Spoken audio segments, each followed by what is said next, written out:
संकल्प। किसी देश की उन्नति तभी संभव है जब वहाँ के सभी निवासियों की मूलभूत आवश्यकताएं पूरी हो जाएं, सभी के पास रोजगार हो। हमें निरंतर यह प्रयत्न करना चाहिए कि कोई भी व्यक्ति निराशा के अंधकार में डूबने न पाए। है चाह यही, संकल्प यही, हम कुछ करके दिखलाएंगे। विद्यालय में शिक्षा पाकर हम आगे बढ़ते जाएंगे। जो लोग गरीब निराश्रित हैं, जिन पर न किसी की छाया है, हम उनको गले लगाएंगे, हम उन पर सुख बरसाएंगे। जो लोग अंधेरे घर में हैं, जो लटके हुए अधर में हैं, उनके घर आंगन में दिप दिप उद्यम का दीप जलाएंगे। जो लोग हार कर बैठे हैं, उम्मीद मार कर बैठे हैं, हम उनके बुझे चिरागों में फिर से नवजोत जलाएंगे। रोको मत, आगे बढ़ने दो आजादी के परवानों को। हम मातृभूमि की सेवा में अपना सर्वस्व चढ़ाएंगे। हम उन वीरों के बच्चे हैं जो दिल से बिल्कुल सच्चे थे। हम उनका मान बढ़ाकर ही उनका कुछ कर्ज चुकाएंगे। हंसाओ। अप्पू ने कमाल कर दिया। वो बैंक में जाकर सो गया। जब उससे पूछा तो वो बोला, मैंने अखबार में विज्ञापन पढ़ा था कि इस बैंक में सोने पर लोन मिलता है।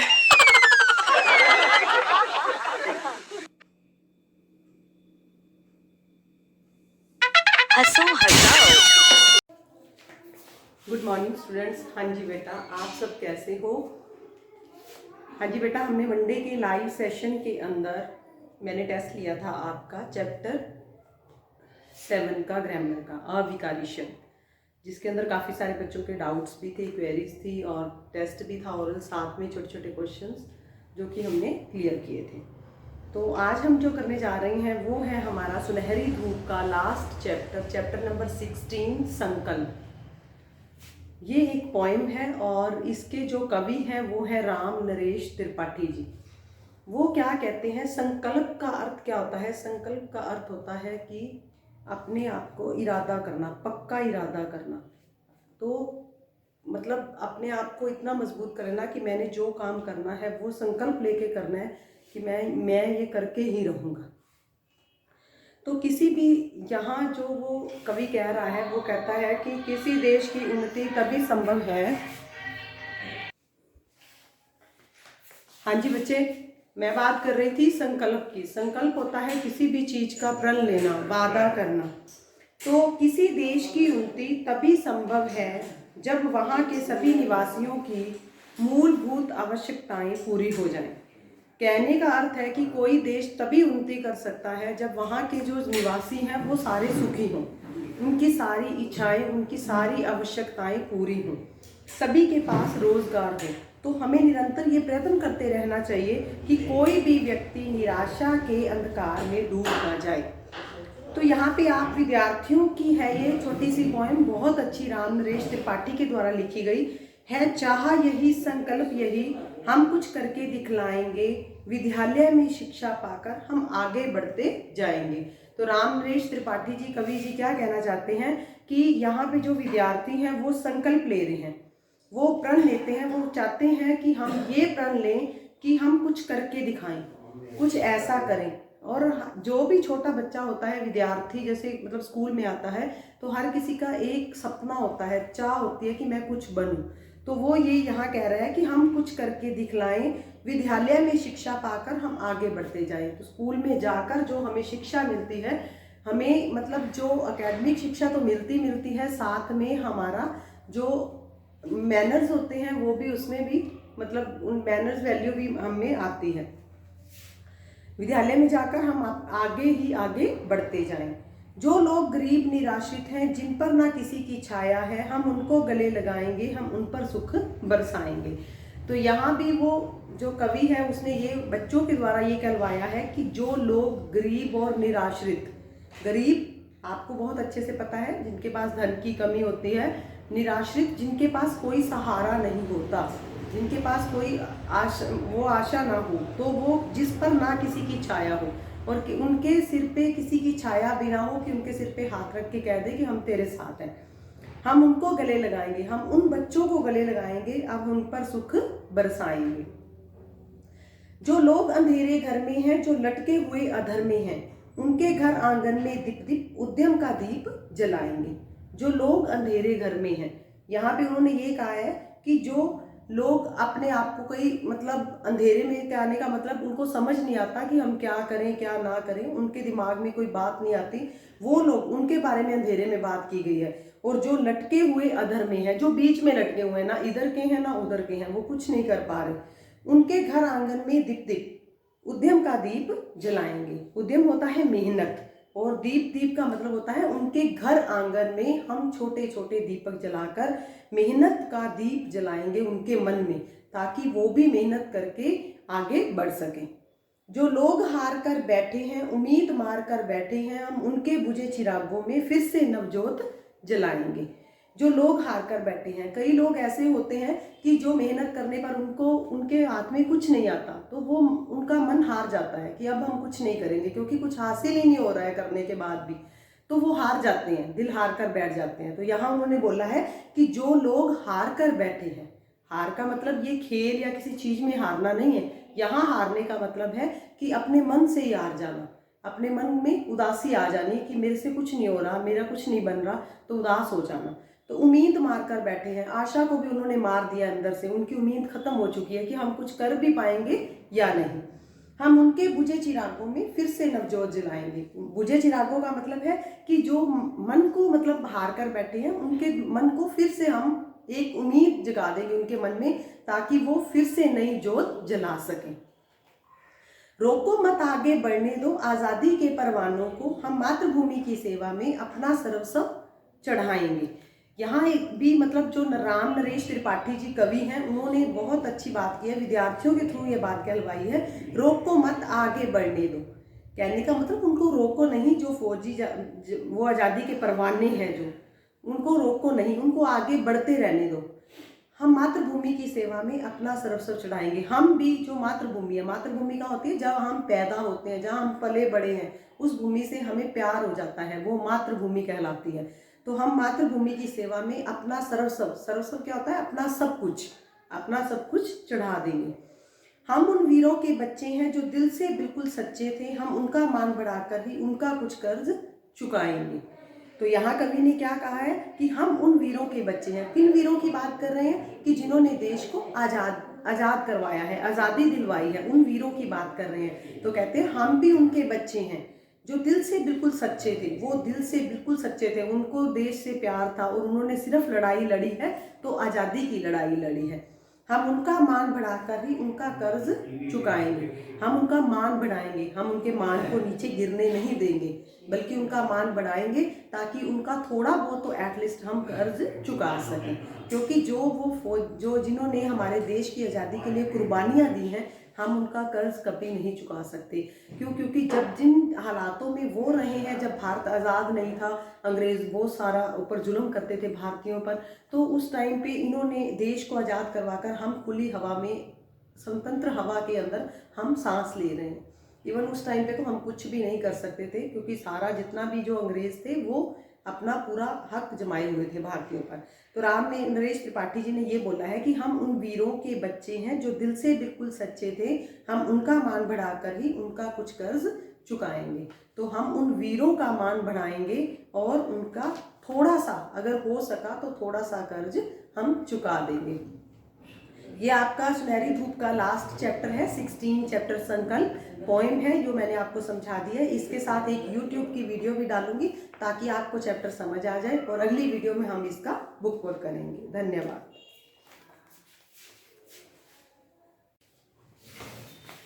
Good morning students. हाँ जी बेटे, आप सब कैसे हो बेटे? हमने जो ट्यूसडे की वीडियो के अंदर चैप्टर नंबर 16 सुनहरी धूप का संकल्प उसके बारे में पढ़ा था। वो एक पोएम है जिसके कवि थे राम नरेश त्रिपाठी जी। उन्होंने बच्चों के बारे में ये चीज़ बताई है कि वो चाहते हैं कि हम ऐसा संकल्प लें कि हम कुछ करके दिखाएं, स्कूल जाकर शिक्षा पाकर हम आगे और आगे ही बढ़ते जाएं। तो हमने ये पोएम की थी जो कि मैंने आपको बहुत अच्छे से समझाई थी। अब हम इसका बुकवर्क करने जा रहे हैं। सबसे पहले है इसके शब्दार्थ। शब्दार्थ में सबसे पहले है संकल्प। संकल्प का जो अर्थ है वो प्रण। उद्यम, उद्यम का अर्थ है मेहनत, उद्यम के दीप जलाएंगे, उद्यम का अर्थ है मेहनत। ज्योत, ज्योति, ज्योति जलाना। निराश्रित, जिनका कोई आश्रय ना हो, जिनका कोई सहारा ना हो। नव, नया, नव ज्योत जलाएंगे, नई ज्योत जलाएंगे, नया। और सर्वस्व का मतलब सब कुछ। मौखिक प्रश्न और लिखित प्रश्न करेंगे, लेकिन जो ज्यादा शब्दों वाले हैं वो आपको पीडीएफ के रूप में मैं सेंड कर दूंगी। निम्नलिखित प्रश्नों के उत्तर दो। मौखिक, बच्चों की चाह और संकल्प क्या है?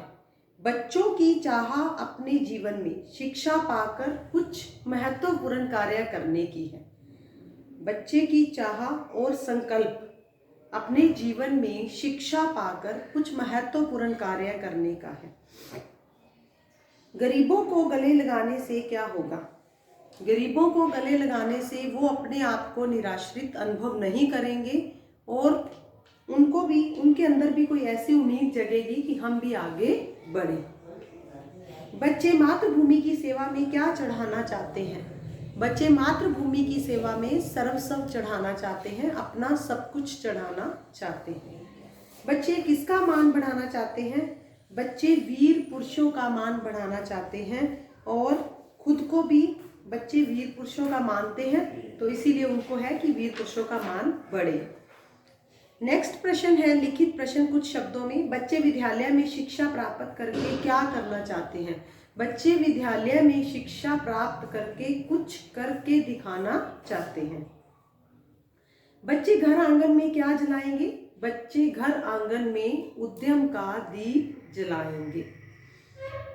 आजादी के परवाने किन्हें कहा गया है? कविता में आजादी के परवाने बच्चों को कहा गया है। उसके बाद हम जो रिटन वर्क है, भाषा को समझे, निम्नलिखित संयुक्त अक्षरों से शब्द लिखो। आपको पहले एक संयुक्त अक्षर ल हलंत प, इसका भाषा को समझेगा फर्स्ट है ल हलंत प, तो ये बन गया जो हलंत है ल वो लब, और उन्होंने हमें बना के दिया है संकल्प। और हम दो शब्द बना देंगे, वो कौन कौन से हैं? अल्प और कल्पना। अल्प और कल्पना। आपके मन में कुछ नया हो तो आप वो बना सकते हो। दूसरा है स हलंत व, स्व। तो स्व में इन्होंने हमें दिया है सर्वस्व, तो इसको हम स्वरोजगार, स्वनिर्माण, बहुत सारे शब्द हैं जो हम बना सकते हैं। और स्वभाव, आप अपने अकॉर्डिंग कोई नया शब्द भी बना सकते हैं जिसका अर्थ हो। उसके बाद है ज हलंत य, कहने का अर्थ है ज। अब इससे जो शब्द बनाया गया है वो है ज्योति। तो नए जो शब्द बनेंगे ज्योनार और ज्योतिष। ज्योतिष, तो जो ये शब्द है इनको हम आप और भी जैसे कोई और शब्द बनता हो तो वो बना सकते हैं। नेक्स्ट है स हलंत त, तो ये बन गया स्त। अब स्त में पुस्तक में स्त आ सकता है, स त पुस्तक, और आ सकता है स्तर, पुस्तकालय और बस्ता। अगर आपके माइंड में कुछ और शब्द हैं तो आप इसको लिख सकते हो। सेकंड जो इसका प्रश्न है वो है उचित स्थान पर नुक्ता लगाओ। नुक्ते का अर्थ होता है कि जिसको हम बिंदु बोलते हैं, तो उसकी थोड़ी सी भाषा चेंज हो जाती है नुक्ता लगने से। जैसे यहाँ आपको शब्द दिया गया है कर्ज, कर्ज नहीं होता कर्ज होता है, तो उसको हम बिंदी लगाकर ठीक करेंगे। तो फर्स्ट इसका पार्ट क्या आ जाएगा? कर्ज। तो ज के पैर में बिंदी लग गई तो कर्ज बन गया। उसके बाद इन्होंने दिया है आजादी। आजादी नहीं होता, आजादी होता है, आजादी। तो ज के पैर में बिंदी आ जाएगी, नुक्ता आ जाएगा। जहाज,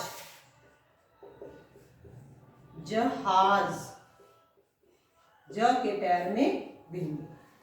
फोर्थ है फिल्म।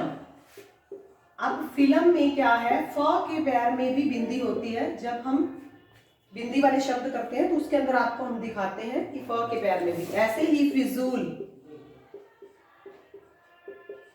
फिजूल।